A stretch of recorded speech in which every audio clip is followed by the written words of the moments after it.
ازيكم يا حبايبي، عاملين ايه؟ تعالوا نبدأ الفيديو بتاعنا بالصلاة على الرسول عليه افضل الصلاة والسلام. واللي اول مرة تشوف القناة تعمل اشتراك للقناة وتعمل لايك للفيديو.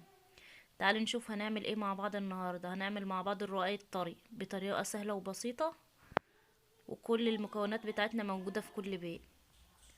تعالوا بقى نشوف المكونات معانا ايه.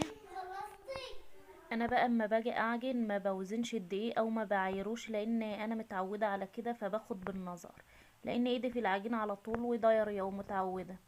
فانا بقى هحاول اقول لكم بالمكونات عشان اللي اول مره تعجن فبتبقى عايزه المقادير بالظبط. دول اللي معايا كده حوالي 5 كيلو من الدقيق، حطيت عليهم رشه ملح.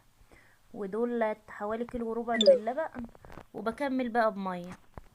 وحطيت برضو لل5 كيلو دقيق دولت، حطيت لهم كوبايتين من الزيت، بس انا هحط الزيت على مرتين. حطيت حوالي كوبايه كبيره كده في الاول، وبعد كده هبدا بقى ان انا اعجن. يبقى معايا رشه ملح وكيلو وربع من اللبن و...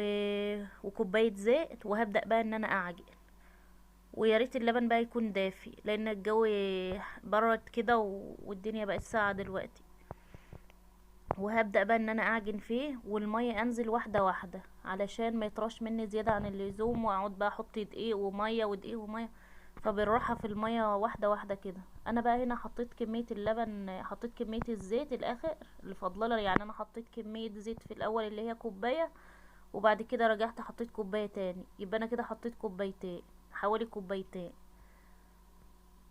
وتفضلي بقى تلتي وتعجني فيه كده لحد ايدك ما تنضف من العجين كده، وتبقى العجينة ملمسها طري وناعم كده.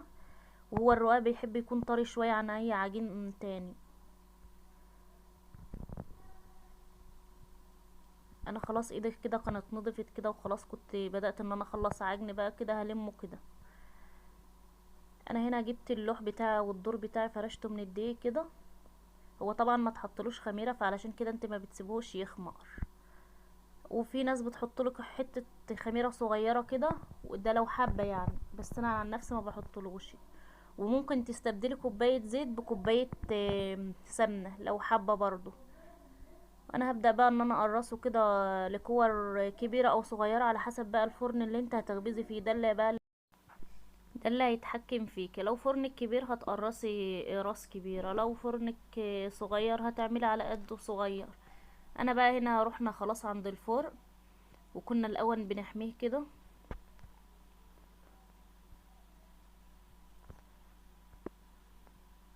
هو كده خلاص الفرن بقى حامي معانا ما شاء الله. هو هنمسحه الاول كده مسحه كويسه بحته قماشه كده مبلوله. كنت انا بقى وحماتي الله يديها الصحه والعافيه يا رب، وسلفتي اللي بقى يبطط وتفرد، اللي تاخد منها تفرق واللي تريح. انا كنت قاعده للفرن، وحماتي هنا كانت بتفرد هي وسلفتي. وتخلي بقى الاحراف كلها قد بعضها كده، وتخليه مرقرق كده عشان يطلع معاك حلو وطري. وانا هاخدها بقى بعد ما خلصتها ريحها كده، تريحها على ايدك او ترقيها، وهنحطها بقى في الفرن. هي ما بتاخدش ثواني في الفرن، علشان ما يطلعش ناشف منك، تحمل فرن من فوق ومن تحت، ويكون اللون بتاعها اصفر فاتح كده. ما تغمقهاش عشان ما ينشفش منك، لان هو ما بيتحملش النار. يا دوب مسافة ما بتدخليها مسافة ما بتطلعيها، ما غابتش. وتطلعي بقى وتحط على بعضه علشان ما ينشفش منك. ويا ريت يكون عجبكم الفيديو. واللي اول مرة يشوف القناة يعمل اشتراك للقناة ويعمل لايك للفيديو. واللي استفاد من الفيديو بتاع النهاردة يعمل لنا اشتراك ولايك ويكتب لي تعليق كويس. في رعاية الله حبايب قلبي.